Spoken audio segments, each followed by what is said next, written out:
Sorry, माफ कीजिएगा। अब आंखें खोलो। ये साड़ी, ये तो बिल्कुल वैसी साड़ी है जैसी कंचन ने सुमन जी को पहनने के लिए दी थी। कहीं ये सुमन जी तो नहीं?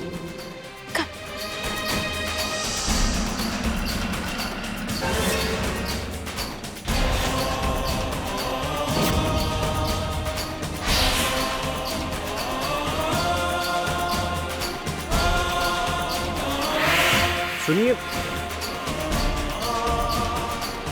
अरे कार्तिक जी, आप यहाँ? हम आपको सब जगह ढूंढ रहे हैं। चलिए अब आप भी सारे नवविवाहित जोड़ियों से मिल लीजिए और उनके लिए शुभकामनाओं के 2 शब्द भी कह दीजिए। अब अभी नहीं, मुझे थोड़ा सा समय दे दीजिए, मैं 2 मिनट में आता हूँ। अब मैं नवविवाहित दंपतियों से निवेदन करूंगा कि वे यहाँ मंच के पास आ जाएं। अब आपके पास समय नहीं है, आपको अब 2 शब्द कहने ही होंगे।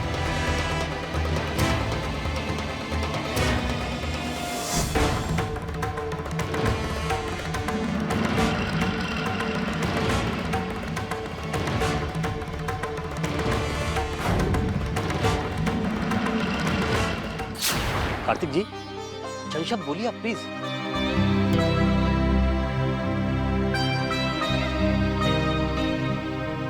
सबसे पहले तो मैं सभी नवविवाहित जोड़ियों को बहुत बहुत बधाई देना चाहता हूँ।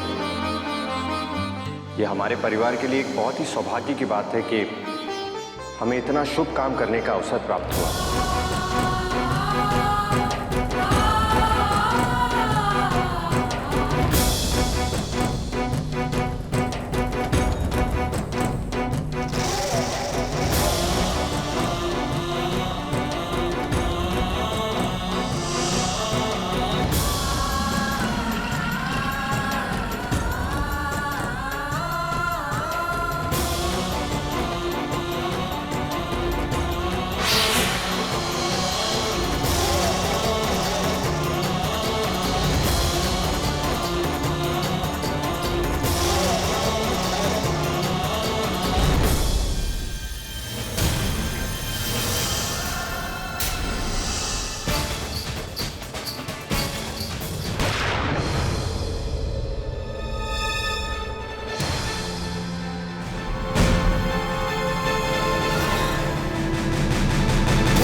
सुमन जी,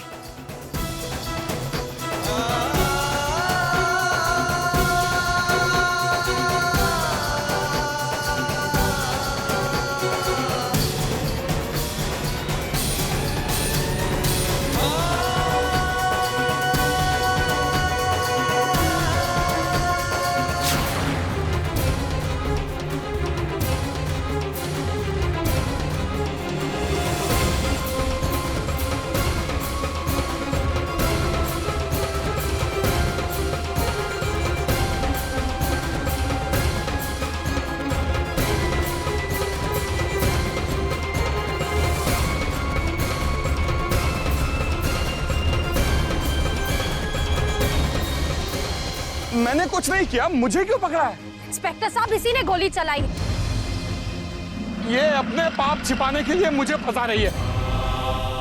अब पूछिए इससे, ये विधवा इस रंगीन साड़ी में इतने सज धज कर यहाँ क्यों आई है? ये मैं बताता हूं, ये यहाँ मुझसे मिलने आई है।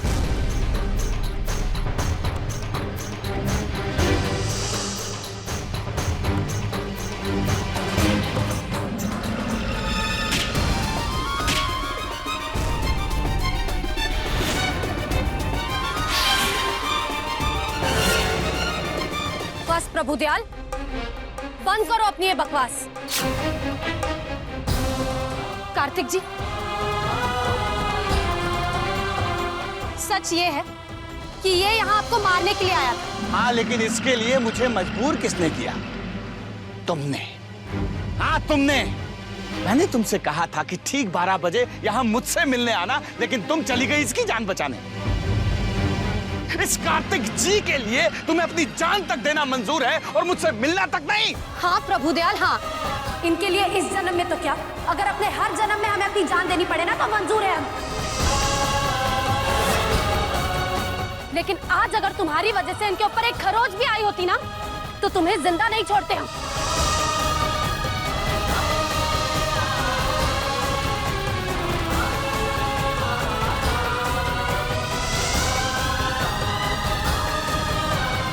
प्रभुदयाल, तुम्हारा खेल खत्म हो चुका, चलो मेरे साथ।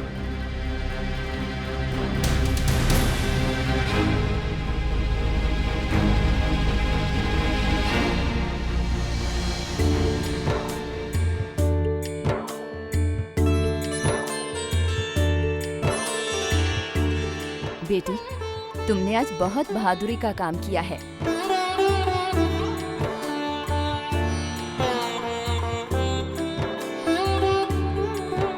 बेटी, ये दुर्गा माँ का आशीर्वाद है, हमेशा तुम्हारी रक्षा करेगा।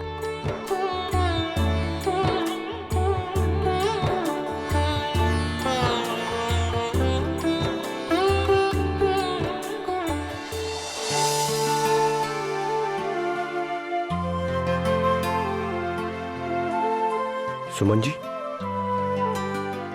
आप यहाँ मेरी खातिर आई थी? मेरे लिए आपने अपनी जिंदगी दांव पर लगा दी। जिन रंगों को आप हमेशा के लिए नकार चुकी थी, जिन्हें आप कभी भी अपनाना नहीं चाहती थी, आपने उन्हें मेरे लिए।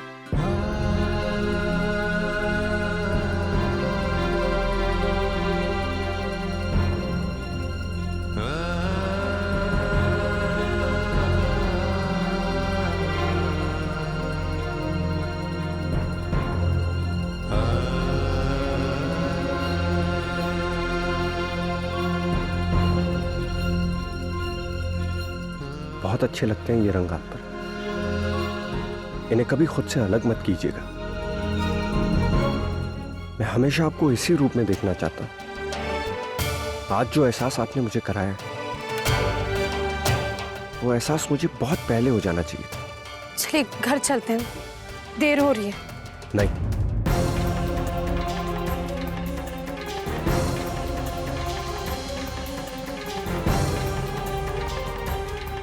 अभी नहीं। बहुत कुछ कहना है मुझे आपसे, चलिए मेरे साथ।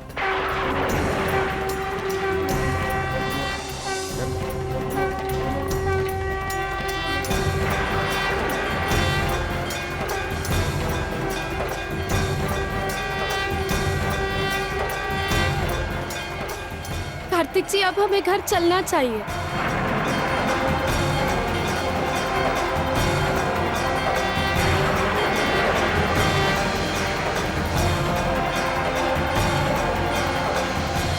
जब जब मेरे दिल ने आपसे ये कहना चाहा, मैंने हर बार उसे रोक लिया। लेकिन अब बस, अब और नहीं लड़ पाऊंगा मैं अपने दिल से।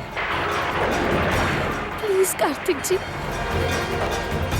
आगे कुछ मत कहिएगा। नहीं सुमन जी, मत रोकिए मुझे।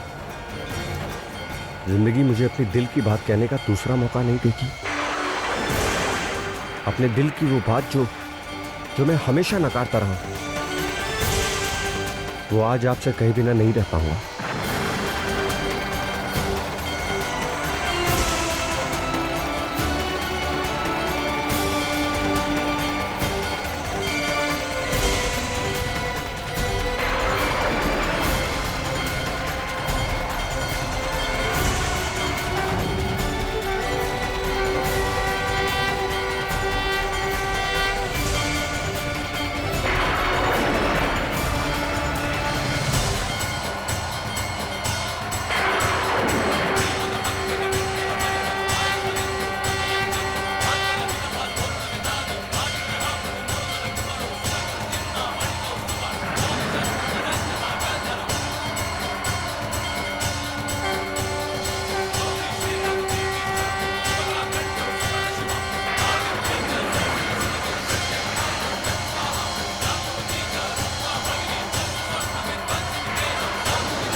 मैं भगवान को साक्षी मानकर कहता हूं, मैं ना तो अपने दिल की कोई बात आपसे छुपाऊंगा और ना ही झुठलाऊंगा।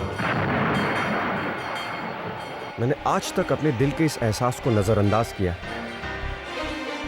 लेकिन सच तो यह है कि आपकी आंखों से गिरा हर आंसू मेरे दिल पर तीर की तरह चुभता है। अगर आपको चोट लगती है तो दर्द मुझे होता है। अगर आपको कोई बुरा भला कह दे तो मेरा दिल टूट जाता है।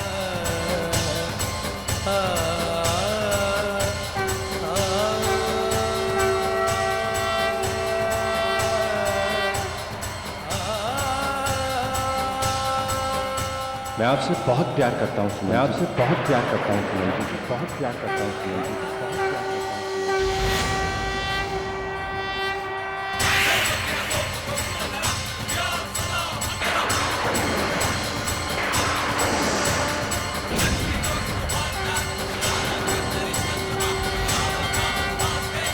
मैंने भगवान को साक्षी मानकर अपने दिल की हर बात आपसे कह दी कि आप मुझसे प्यार करती हैं या नहीं? नहीं, ऐसा नहीं हो सकता।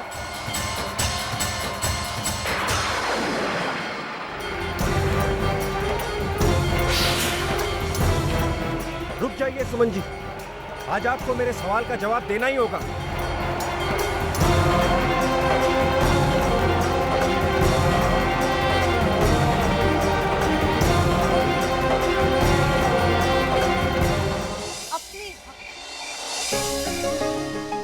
बस दिल चाह रहा है इस वक्त काश तुम मेरे करीब होती।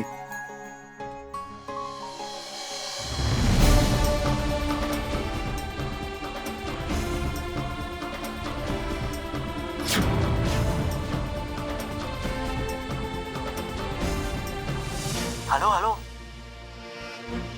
हेलो, मैं आपसे बाद में बात करती हूँ।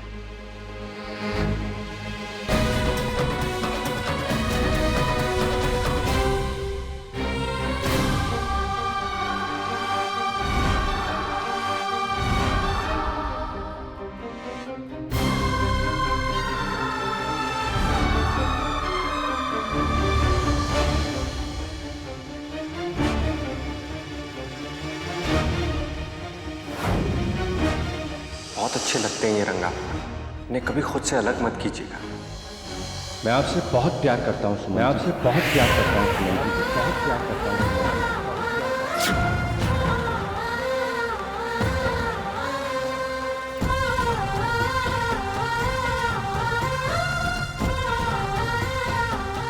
कार्तिक जी,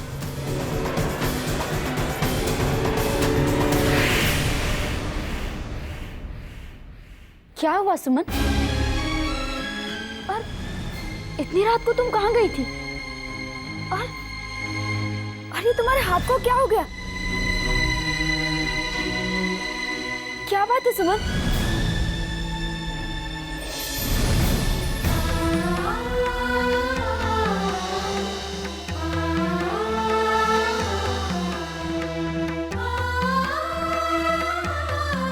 अब रोती ही रहोगी या कुछ बताओगी भी? क्या हुआ कार्तिक? मुझे एसपी साहब का फोन आया था कि दुर्गा देवी के पुराने मंदिर में प्रभु दयाल को गोली चलाने के इल्जाम में गिरफ्तार किया गया। असल में चाचा जी बात यह है कि प्रभु दयाल ने हमें धमकी दी थी, अगर हम उससे मिलने मंदिर नहीं गए तो वो कार्तिक जी को जान से मार देगा। हे राम, फिर क्या हुआ? प्रभु दयाल वहां भी पहुंच गया। वो वहां पर मुझसे बदला लेने के इरादे से आया था। कार्तिक जी तक पहुंचने ही वाले थे, इससे पहले हमने देखा कि प्रभु दयाल उन पर गोली चलाने वाले। इससे पहले कि प्रभु दयाल की गोली मुझे छू पाती, सुमन जी ने मुझे धक्का देकर बचा लिया।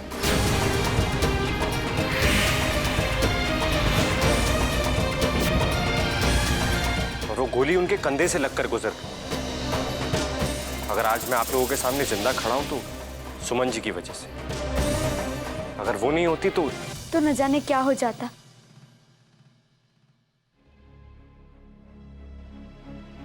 भैया के लिए तुमने इतना बड़ा बलिदान दिया, अब अपनी जिंदगी दांव पर लगा दी। हमें तो बस इस बात की खुशी है कंचन कि कार्तिक जी सही सलामत बच गए। सुमन का ये एहसान तो हम लोग जिंदगी भर नहीं भूल पाएंगे बेटा। सुमन को पाकर तो हमारा परिवार धन्य हो गया।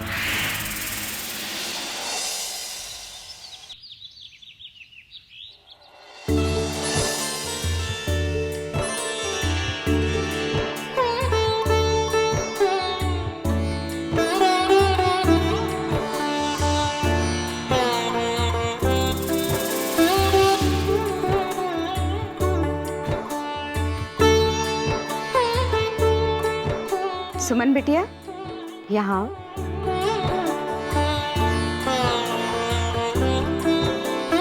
लो, ये आरती सबको दे दो।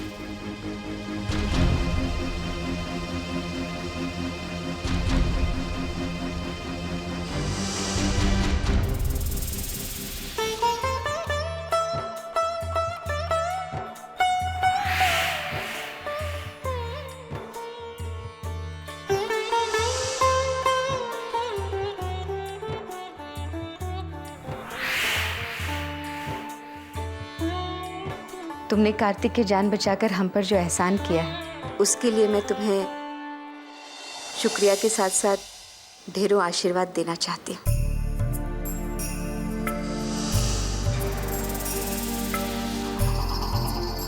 और हाँ, 2 दिन बाद गणेश पूजा है। फिर कंचन की विदाई तक किसी को सांस लेने की भी फुर्सत नहीं मिलेगी। हाँ पार्वती बहू, तुम और विद्या तुम भी, तुम लोग आज बाजार जाकर रिश्तेदारों के लिए नेक और तोहफे ले आना। हाँ माँ। कार्तिक, तू भी साथ में चला जाना। सुमन बेटा, गणेश पूजन की सारी तैयारी तुम्हें ही करनी होगी। और हाँ, जो भोग बनेगा वो भी तुम ही बनाओगी। लेकिन अम्मा, सुमन के हाथों भोग?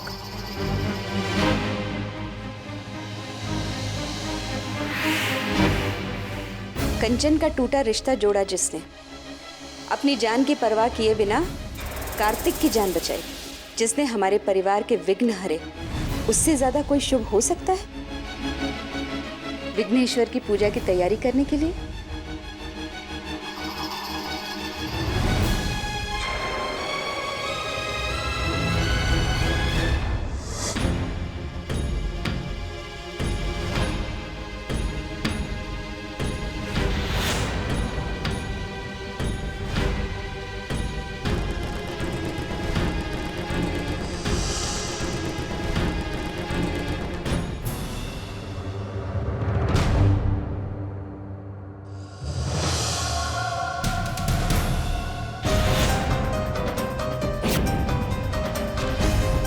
जी आप क्या कर रही हैं? ये तो पूजा। जानती हूँ,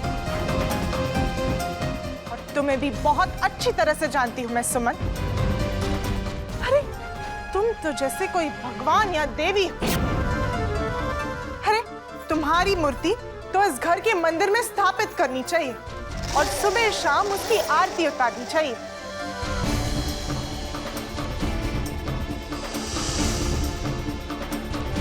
क्योंकि तुम खुद को किसी भगवान या देवी से कम थोड़ी ना समझती हो सुमन। हमने कभी अपने बारे में ऐसा कुछ नहीं सोचा। ओह, अपने बारे में ऐसा सोचेंगे भी क्यों?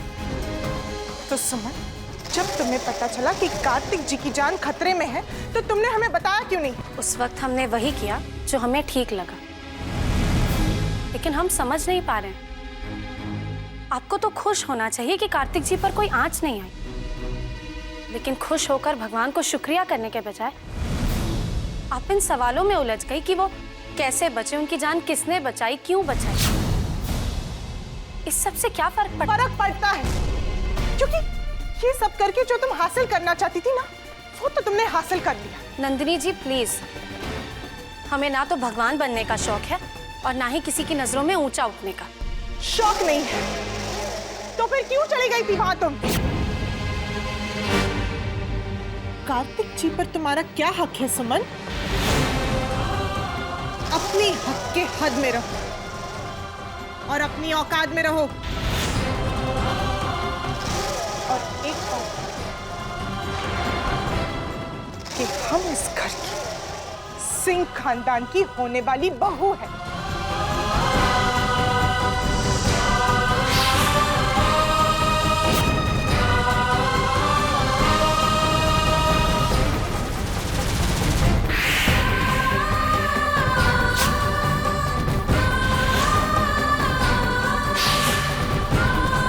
हम अपनी औकात नहीं भूले, लेकिन शायद आप अपनी जगह भूल गई। आप इस घर में सिर्फ एक मेहमान और हम इस परिवार के सदस्य। आपने ही तो अभी अभी कहा ना कि आप इस घर की होने वाली बहू हैं, लेकिन हम इस घर की सिंह खानदान की बहू हैं।